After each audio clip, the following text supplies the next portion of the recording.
Just check nina na yung pag-umalim. Please have your seat. Relax lang po tayo. Unang-una, of course, gusto ko lang magpasalamat sa ating superintendent. Of course, heading our entire DepEd Schools Division of Ilocos Norte, Attorney Don Balderas Jr. Swerte po tayo na napaka-aktibo at competent at talagang progressive ang ating superintendent sa Ilocos Norte. Kaya naman, may we all thank him and his team for putting together itong successful na INDAA ba? Congratulations. I heard na may rebranding po tayo from INAA to INDAA. And of course, I'd like to greet ang aking kasama from PGIN, ang ating Vice Gobernadora Cecilia Araneta Marcos, our dear Bocales. Of course, not only our elected ones, but also our ABC, our SK, our IP. And of course, our mayors, our vice mayors who are here. Magandang hapon po. Lahat ng ating SP and SBs. All of those, of course, from the schools division. We have Joy Matalipay.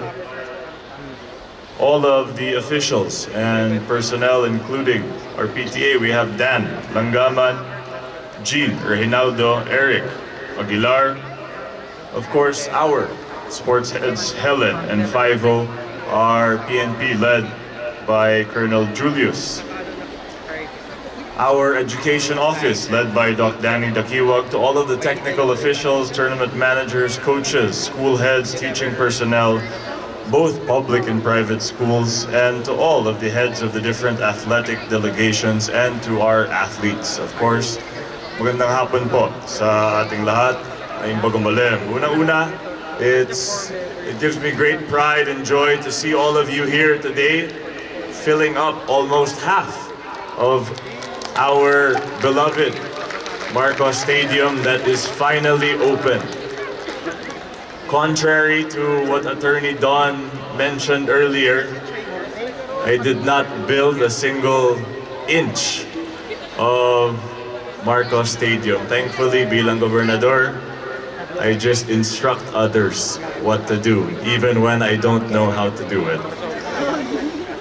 But of course, I'd like to congratulate once again the Schools Division of Ilocos Norte, our DepEd family. Lahat ng kasama po natin, napakalaki ang inyong sakripisyo.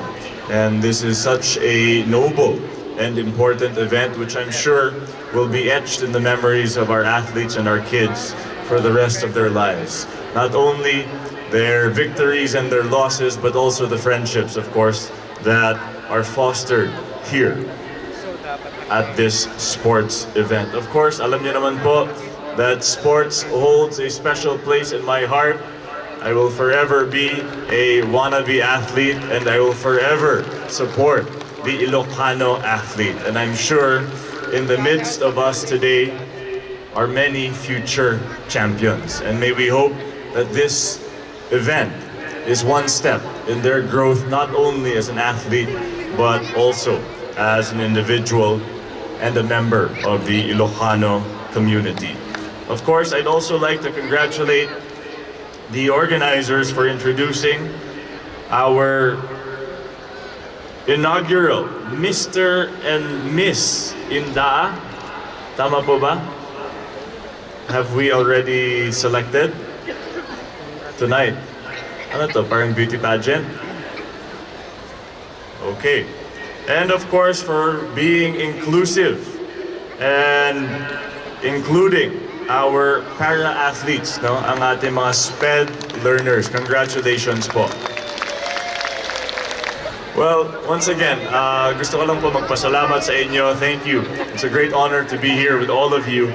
And I wish all of our athletes, our organizers, our coaches, our teachers, our DepEd family, all the best. No? And I know this will be a very worthwhile, successful, and fruitful sports event. May we, of course, be cognizant of the tenets of sportsmanship, and respecting our opponent and also the game. I wish you all the best of luck.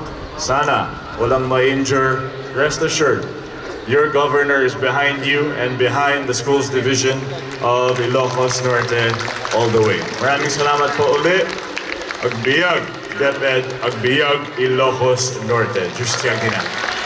Ladies and gentlemen, the Governor of the Province of Ilocos Norte, Honorable Matthew J. Marcos Manotoc.